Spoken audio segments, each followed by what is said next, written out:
Super. So first of all, thanks for arranging this fantastic program and for allowing me to present. I will be talking about some of my recent work on phages, CRISPR-Cas systems, and anti-CRISPRs. And you probably heard of CRISPR-Cas. A lot of people have heard of CRISPR-Cas systems in the context of biotech and genome engineering. But probably also in this crowd, you know that these systems evolved in bacteria and archaea, where they function as adaptive immune systems that protect these organisms from their genetic parasites, such as phages.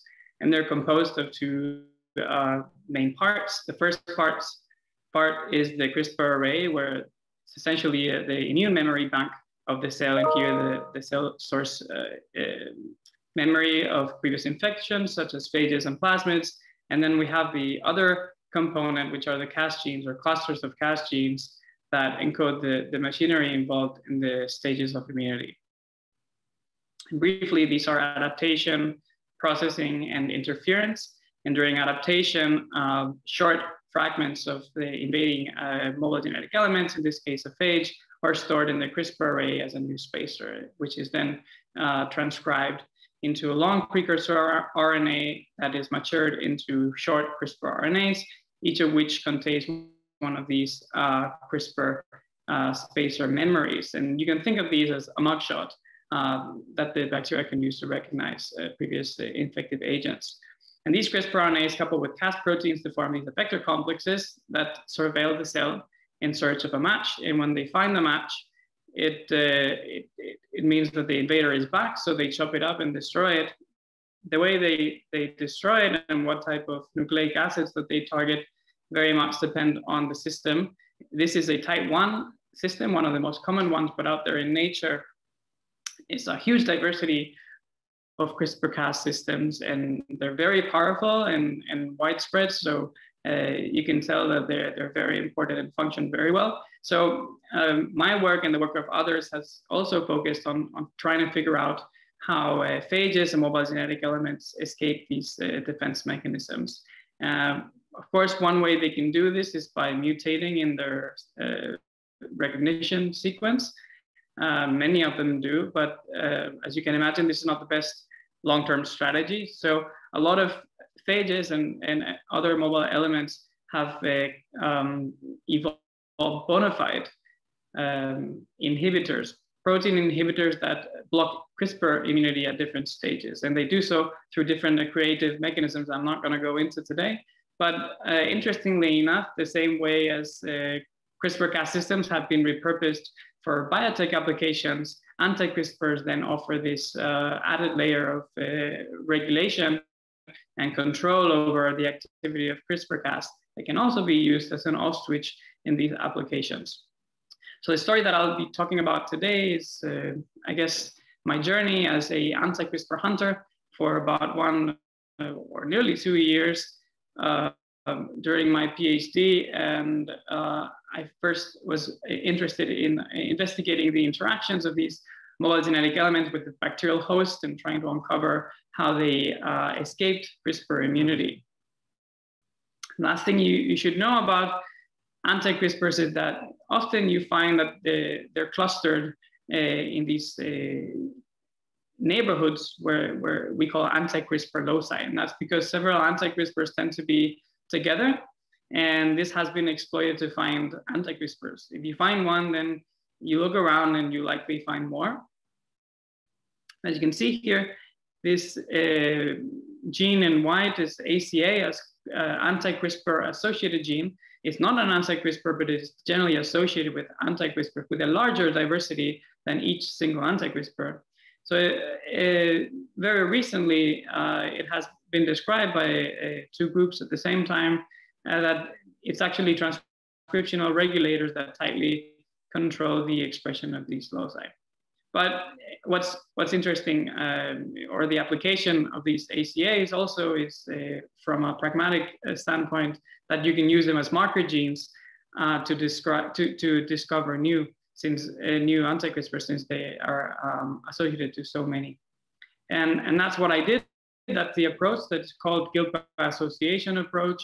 I picked one of these ACAs and I went down the rabbit hole of trying to identify more. In particular, I chose ACA5, which has been previously identified next to ACR1F11, which is a strong 1F inhibitor.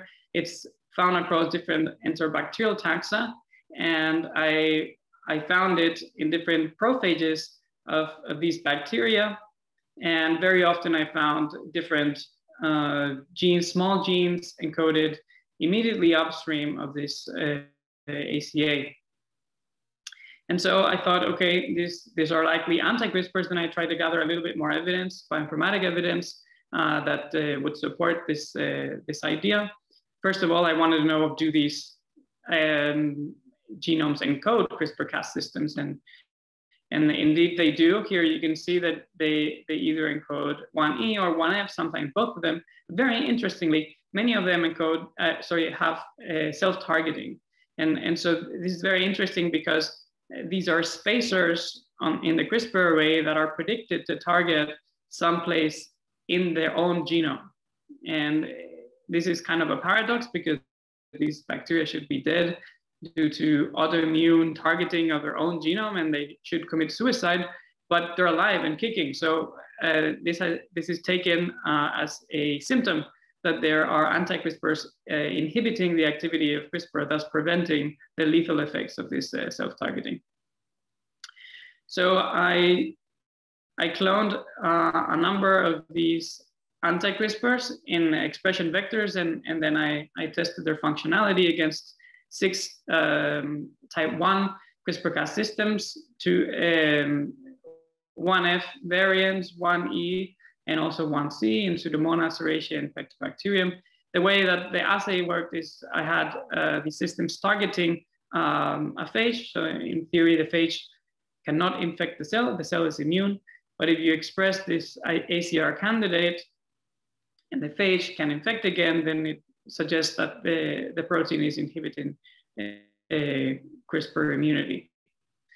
So to make this long story short, here's the screening results, and you can see that I got a bunch of positive hits. Most of them were inhibiting 1F, some of them several variants of 1F, and remarkably, some of these anti-CRISPRs had broad inhibitory activity, inhibiting 1E and 1F at the same time. And here you can see a direct comparison of the systems, the CRISPR-Cas systems, either 1F or 1E found in the chromosomes of the bacteria carrying these anti-CRISPRs, compared against the systems they were tested against. And some are in the 90s, and some are actually low in the 40s or even 30s. Similarities suggesting that even though they tend to have sort of high specificity, some of them have broad spectrum activity. We find that these are not only found on phages, but very often also found on other mobile elements like plasmids and integrated mobile genetic elements of different taxa, suggesting that they're prone to horizontal gene transfer.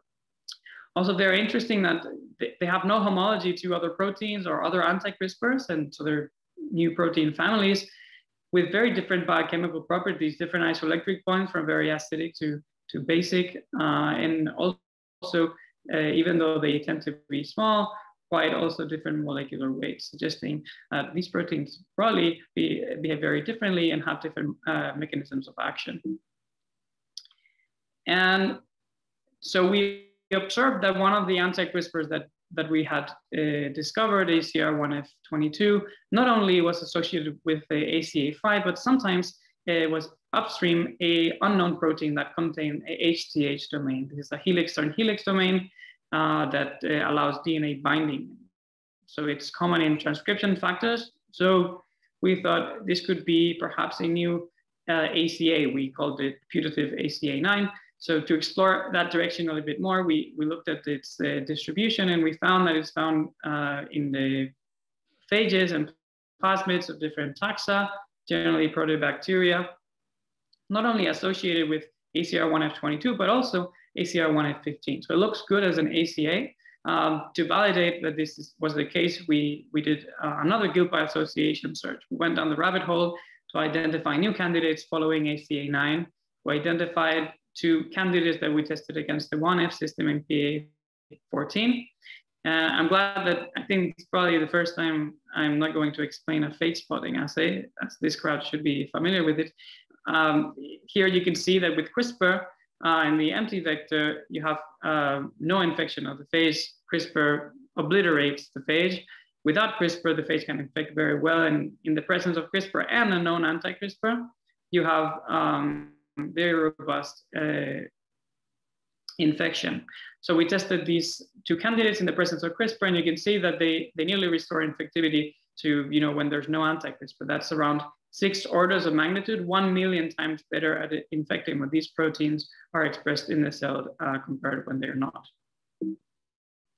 And the last exciting twist, I'd say, of this work came from looking at so many anti-CRISPR loci manually across genomes, and I started observing some interesting patterns. And now anti-CRISPRs tend to cluster with other anti-CRISPR, but I found that they were often associated or found in the regions where you found anti-restriction modifications proteins and other genes involved in the inhibition of defense mechanisms of bacteria. And so I think this is very exciting because this cluster arrangement appears to mirror how defense systems are encoded in bacterial genomes. So CRISPR-Cas, restriction modification systems, and other defense systems against phages are not scattered around the genome of bacteria. They're found in discrete location areas called defense islands. And so we think, or we propose that mobile genetic elements organize also their counter-defense strategies in what we call these anti-defense clusters or anti-defense islands.